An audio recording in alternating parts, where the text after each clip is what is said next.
Bom, eu vou apresentar aí o caso clínico da mão. Então, meu nome é Carlos, eu sou assistente aí do grupo. Então, é uma paciente de 49 anos, feminina, arquiteta. Ela relata um aparecimento de uma massa na região da axila há 4 anos. Ela não tinha uma queixa de dor muito importante no local, mas ela queixava de dormência, parestesia na região do antebraço e da mão, do mesmo lado da lesão, associado com uma perda de força, tanto do indicador quanto do polegar. A piora dos sintomas era lenta, uma evolução, mas progressiva, então estava cada dia um pouquinho pior. Não tinha nada de antecedente pessoal e no antecedente familiar a mãe ela tinha aí um CA de mama.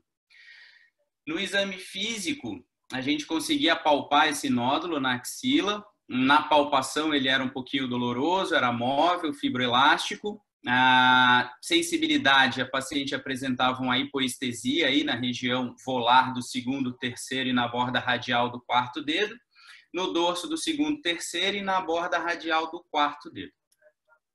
Extensão do punho era normal, então não tinha nenhum déficit. Adução e abdução dos dedos também. E ela apresentava os testes de Egawa, Wattenberg e Froment negativo. Algum dos R3 aí que não falou ainda, o André, pode descrever o que são esses testes aí para a gente, como que são feitos e para que serve?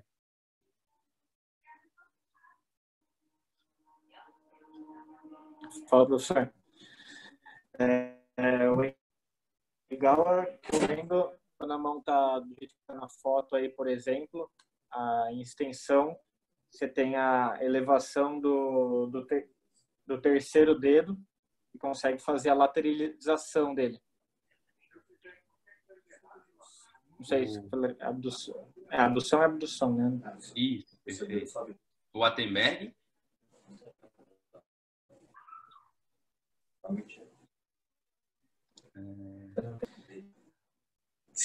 O Wattenberg é o adutor do quinto, certo? Esse teste que faz a adução do quinto dedo. Perfeito. E o Froment ou Froment, como é que é feito? Você sabe? A folha.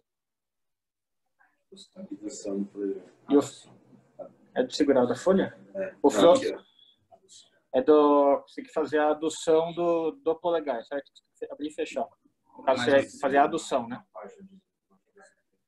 Bom, então, aí no vídeo, esse seria o de Wattenberg. Então, você pede para o paciente fazer a adução aí do quinto dedo.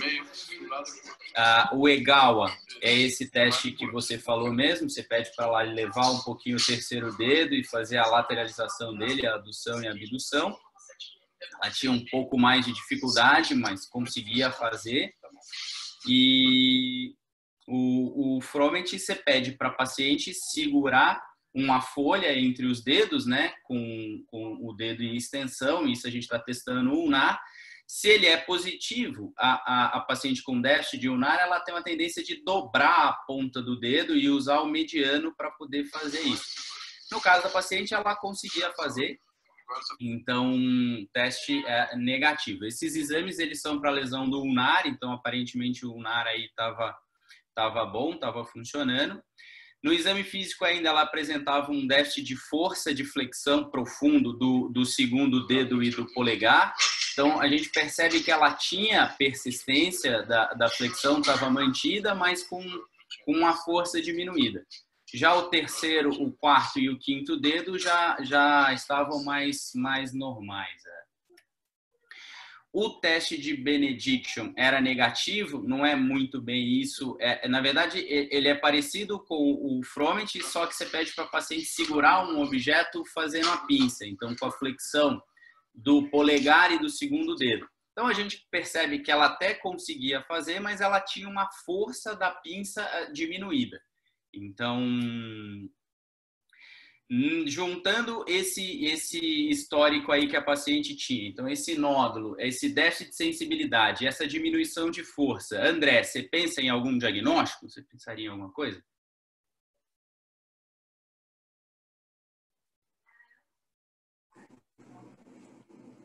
Bom, professor, eu pensaria que algum nódulo, alguma massa ali que está fazendo alguma compressão do nervo mediano. Do mediano, exato. Então, eu acho que é mais ou menos isso. Então, ou a gente tem um tumor do mediano, que era palpável nessa região, ou a gente tinha alguma massa que estava fazendo uma síndrome compressiva dessa região aí do mediano. Você pediria algum exame para poder te ajudar a chegar nesse diagnóstico? Poderia partir um ultrassom ou uma ressonância. E aí, o que você vê na ressonância?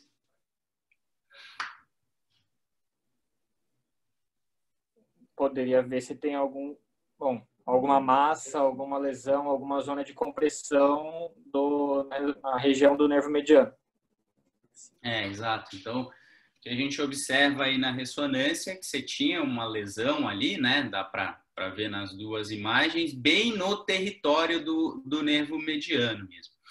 Então, essa paciente ela veio encaminhada de fora e no serviço de origem eles chegaram a fazer uma biópsia dessa lesão e que veio como um chuvanoma. Então, o diagnóstico a gente fechou como um chuvanoma do nervo mediano, tá? Sabe como trata essa lesão?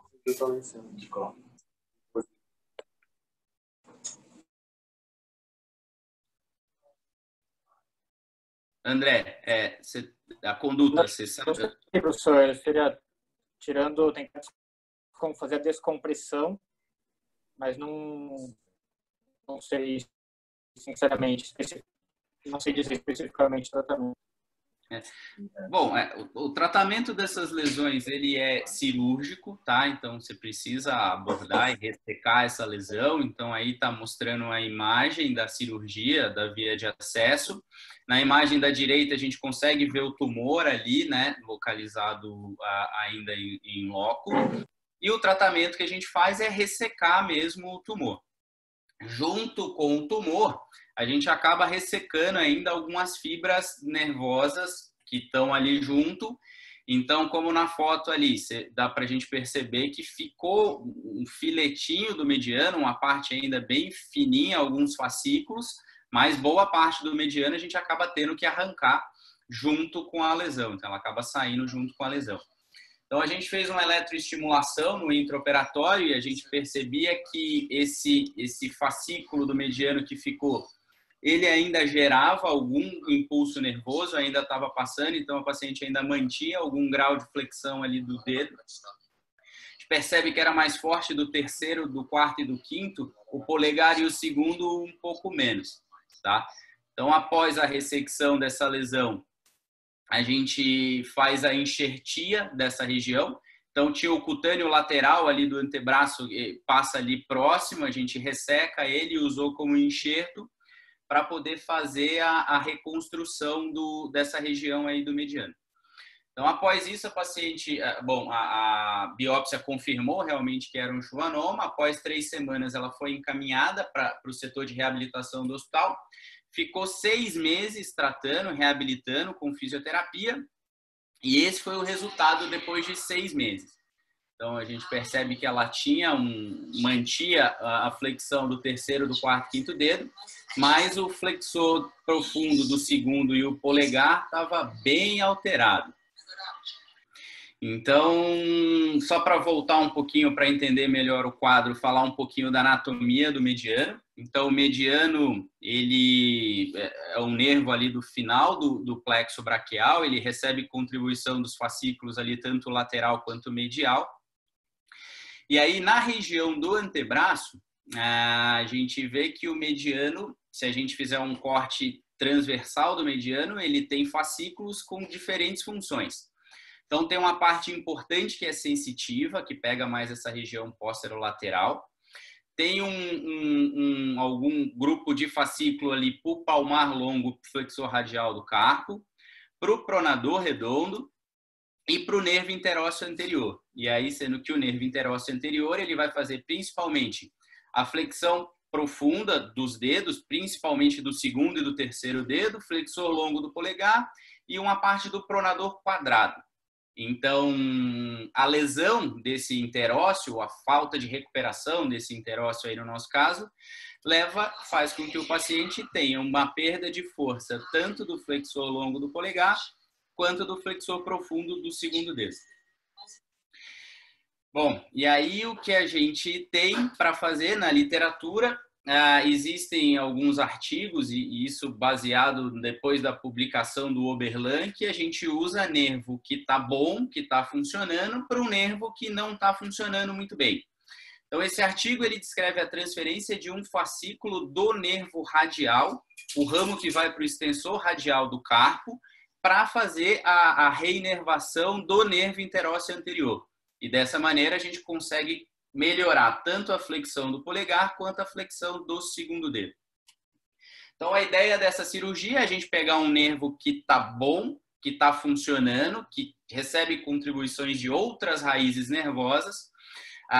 Pré-operatório a gente testa e aí a gente percebe que o nervo radial está funcionando, que a paciente tem uma extensão normal do punho. Tá? Para que a gente faça essa cirurgia, a gente precisa de que pelo menos 2 extensores estejam normais, dos 3 que a paciente tem, e a gente vai transferir um ramo desse nervo para o mediano, para o ramo do interósseo anterior do mediano, para poder restaurar a flexão, tanto do polegar quanto do segundo dedo. Então, essa é uma foto do artigo, o desenho do nosso paciente, a gente pré-operatoriamente identificar ali aonde passa o radial e aonde estaria o mediano. Essa é a nossa via de acesso. Na via de acesso, a gente identifica tanto o mediano quanto o radial. Por eletroestimulação, a gente consegue identificar qual é o ramo do nervo radial que a gente vai usar. Então, aí a gente vai estimulando todos os ramos ali para a gente poder achar. Tem estímulo do ramo que vai para o extensor radial do carpo, tem o ramo que forma o interósseo posterior, e o extensor radial do carpo a gente percebe que é redundante. A gente costuma ter mais de um ramo que inerva o extensor radial do carpo. Então, a retirada não vai trazer um prejuízo funcional para o paciente. Então, ali a gente identifica um ramo que é bom, que está forte, que está funcionando, e aí a gente faz a anastomose desse ramo no nervo interósseo anterior. E aí o nervo interósseo anterior ele passa a ser inervado agora por um ramo do radial. Esse é o resultado do paciente com 1 ano de pós-operatório, então a gente já percebe que ele já tem uma flexão do dedo, tanto do polegar quanto do segundo dedo. Aí tem um vídeo mostrando essa função, o paciente teve uma boa recuperação da função aí de flexão dos dedos. Esse daqui é um vídeo já com 2 anos, mostrando que a paciente já conseguia fazer uma flexão aí completa da mão. Aí no vídeo a gente consegue ver bem que ela tem uma recuperação boa, ela voltou para as atividades dela, ela consegue fazer as atividades normais do dia a dia. Devido ao enxerto do nervo, ela recuperou uma sensibilidade protetora na região do mediano. Então, não é normal, mas ela consegue, não se queima, ela consegue perceber ali, pelo menos nessa região. E esse daqui é só um vídeo mostrando tanto o pré quanto o pós-operatório. E aí mostrando o resultado dessa paciente que a gente tem depois de 2 anos de pós-operatório. Então, a paciente não conseguia fazer a pinça por um resultado aí agora que está praticamente normal. Bom, esse era o caso que eu tinha para poder apresentar aí. Obrigado. Abri para discussão. Se alguém quiser fazer alguma pergunta, à vontade. Carlos, tem uma pergunta do Luquinho aqui. Como que você faz o estímulo no intraoperatório? A gente usa a mesma agulha que o anestesista usa para poder fazer bloqueio. Eles colocam uma agulha e essa agulha ela é ligada num aparelho que emite um estímulo elétrico.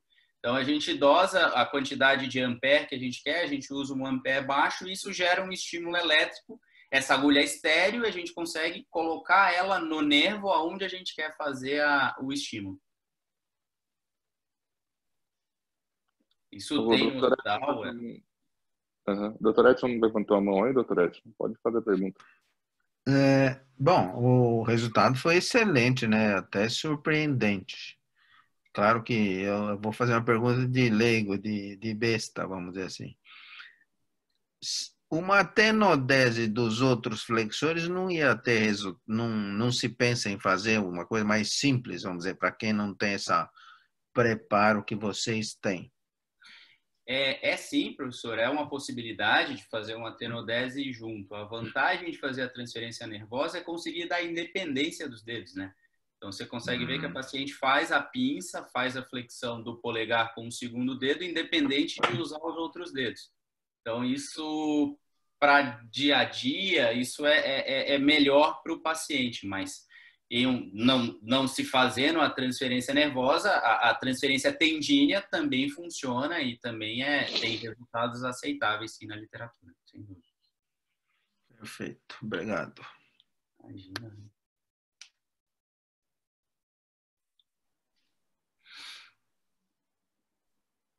Bom, acho que 1h30 aí também, acho que se alguém tiver... Mas o caso é muito bom, né? Eu nunca via.